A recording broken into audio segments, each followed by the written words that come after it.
पिंजरा और शेर की कहानी। एक बार उस गांव में कहीं से एक शेर आ गया। शेर गांव के जानवरों को मारकर खा जाता था।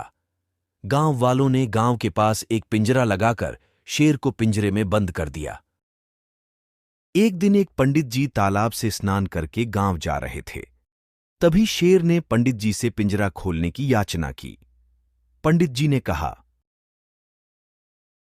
अवश्य तुमने गांव वालों को परेशान किया होगा, तभी तुम्हें इस पिंजरे में बंद किया है। अगर मैं तुम्हें खोल दूंगा तो तुम मुझे भी खा जाओगे।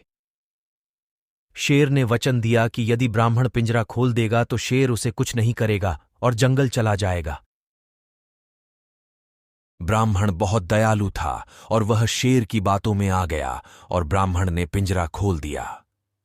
जैसे ही ब्राह्मण ने पिंजरा खोला, वैसे ही शेर ने उसे दबोच लिया।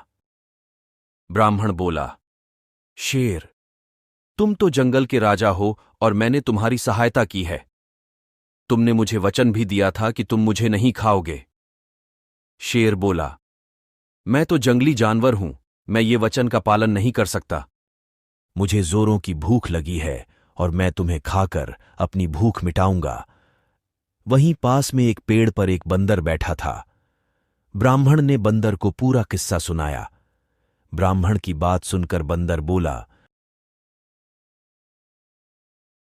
ब्राह्मण महाराज, शेर तो इतना बड़ा है और पिंजरा इतना छोटा, शेर इसमें बंद नहीं हो सकता।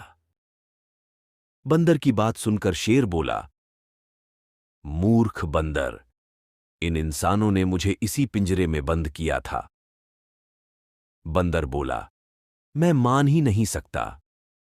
जब तक आप इस पिंजरे में जाकर नहीं दिखलाएंगे, मैं कैसे मान लूं आपको कोई इतने छोटे पिंजरे में बंद कर सकता है। बंदर के कहने पर शेर पिंजरे में चला जाता है।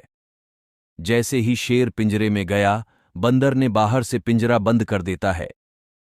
इस प्रकार दुष्ट शेर फिर से पिंजरे में बंद हो जाता है और बंदर की चतुराई से ब्राह्मण की जान बच जाती है। शिक्षा।